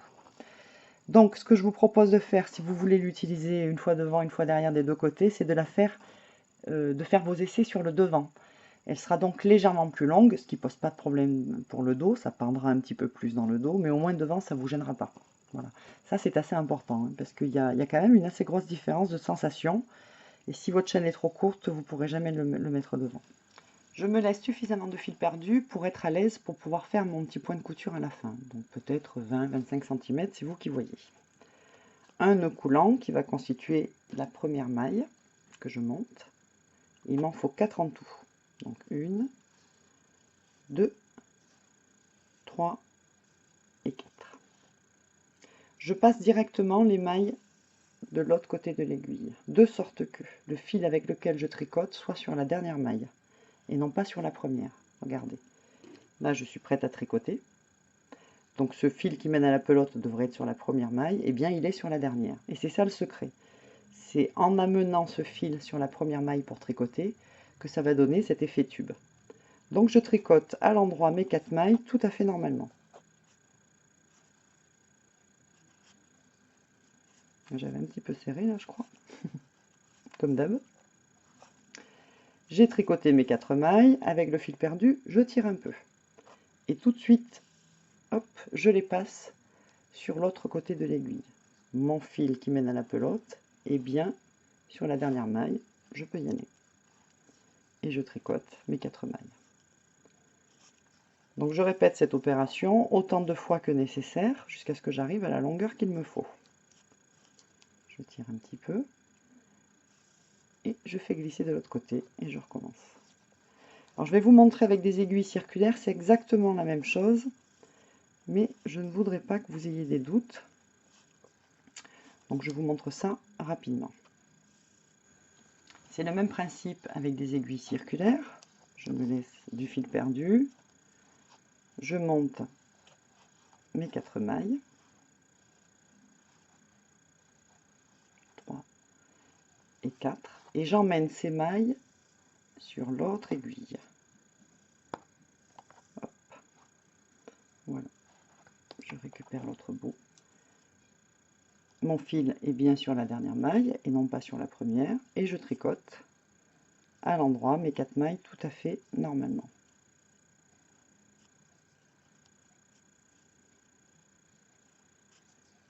Là, j'ai carrément serré. Hein. Je suis une brute, moi, avec ce fil. Voilà. Je tire un petit peu avec le fil perdu. Et tout de suite, je fais glisser mes 4 mailles. Hop, de l'autre côté. Et je recommence. Voilà, c'est un tout petit peu plus délicat à faire dans le sens où la manipulation est moins simple parce que ce câble est un petit peu long. Voilà, mais bon, faute de grive, on peut utiliser des aiguilles circulaires, ça pose pas de problème. Allez, on se retrouve quand j'aurai fait la longueur de e-cord nécessaire. Et puis on voit comment on peut l'arrêter. Je parle comme un robot. On voit comment on peut l'arrêter. En fait, c'est que je suis concentrée. Voilà, je termine ma cordelette. On regarde un petit peu ce que ça donne. Donc, vous voyez, ça fait un petit, enfin, en l'occurrence, un gros. Alors, je ne vous l'ai pas dit, mais je le mettrai en début de séquence. On peut faire une e-cord avec 3 mailles seulement. Voilà. J'aurais peut-être dû. Là, c'est vrai que ma e-cord est un peu grosse. Mais bon. Allez, donc, j'ai terminé. Donc, ce que je vais faire, c'est que je vais tricoter les 2 premières mailles ensemble à l'endroit. Donc, je tire dessous pour pouvoir passer mon aiguille dans les deux en même temps. Voilà. Et cette maille qui est de ce côté, je la remets sur l'autre aiguille. Je tricote les 2 premières mailles ensemble à l'endroit. Et cette première maille, je la remets sur l'autre aiguille. Hop, et je recommence une dernière fois. Les 2 mailles ensemble à l'endroit. Et je me retrouve donc avec une seule maille. Voilà. Je sécurise. Je garde un petit peu de fil perdu pour la couture. Et je passe mon fil dans la boucle. Donc maintenant, on va venir assembler, enfin on va venir, oui, coudre cette e-cord sur les coutures d'épaule du poncho. Donc voilà mon col en V, le devant, le dos, c'est pareil. Vous avez ici la couture d'épaule, au niveau des épaules. Et bien c'est là qu'on va venir fixer la e-cord, d'un côté et de l'autre. Voilà, donc je vais fixer d'abord un des deux côtés. Je viens presque jusqu'au bord et simplement je plante et je ressors donc du côté endroit. Je tire un petit peu et je vais re-rentrer dedans et attraper de nouveau la e-cord pour être bien sûr qu'elle se fixe correctement.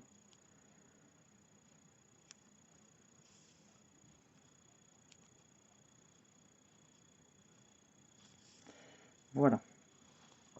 Ensuite, je vais venir camoufler mon fil comme d'habitude dans la couture qui est juste à côté. Donc je sécurise une première fois avec presque du surplace.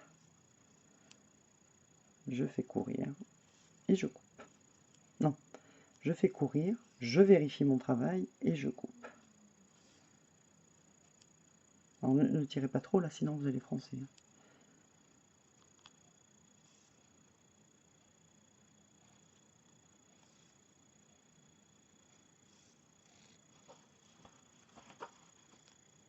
Ah, j'ai pas assez serré.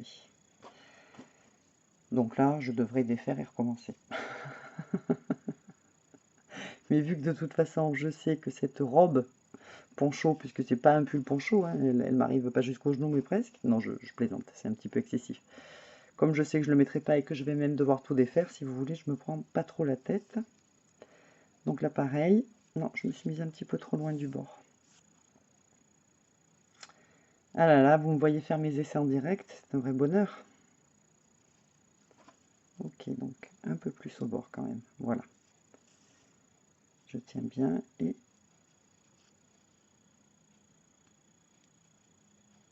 Eh ben dis donc. Voilà.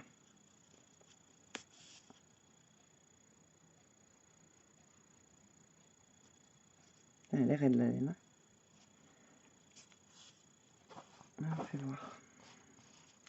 Voilà, l'objectif c'est que...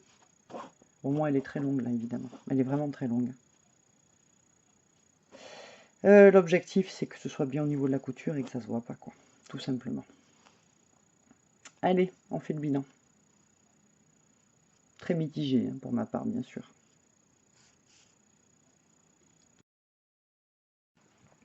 Alors le bilan, bon, mais qu'est-ce que j'aurais appris sur moi? La même chose que d'habitude. C'est que, voilà, j'ai encore tenté un truc au dernier moment. Au lieu de tricoter ce fil tel qu'il était préconisé avec des aiguilles 4,5, je me suis dit, mais non, je vais tricoter avec des aiguilles 8, ça ira plus vite, enfin voilà, ça sera mieux. Je le bloquerai à la vapeur, et ça n'a pas marché. Et à partir du moment où je me suis rendu compte que ça n'avait pas marché, j'ai réagi un petit peu comme une petite fille gâtée. J'ai fait du boudin, c'est-à-dire que j'étais vraiment bien moins motivée pour le terminer, puisque je savais déjà que de toute façon je ne le porterais pas et qu'il faudrait que je redéfasse tout le travail pour récupérer la laine. Regardez là, même la corde, elle est trop grosse, elle est trop longue, enfin bon, bref. Est-ce que c'est ça que vous avez appris sur vous cette fois-ci? Est-ce que vous aussi, quand vous ratez quelque chose, ça vous met un peu limite mauvaise foi hein, quand même? Je suis limite de mauvaise foi, parce que tout ça c'est quand même de ma faute. Non, moi je vais retenir autre chose et j'espère que vous apprendrez la même chose sur vous, c'est que j'ai pris vraiment beaucoup de plaisir à tricoter les autres.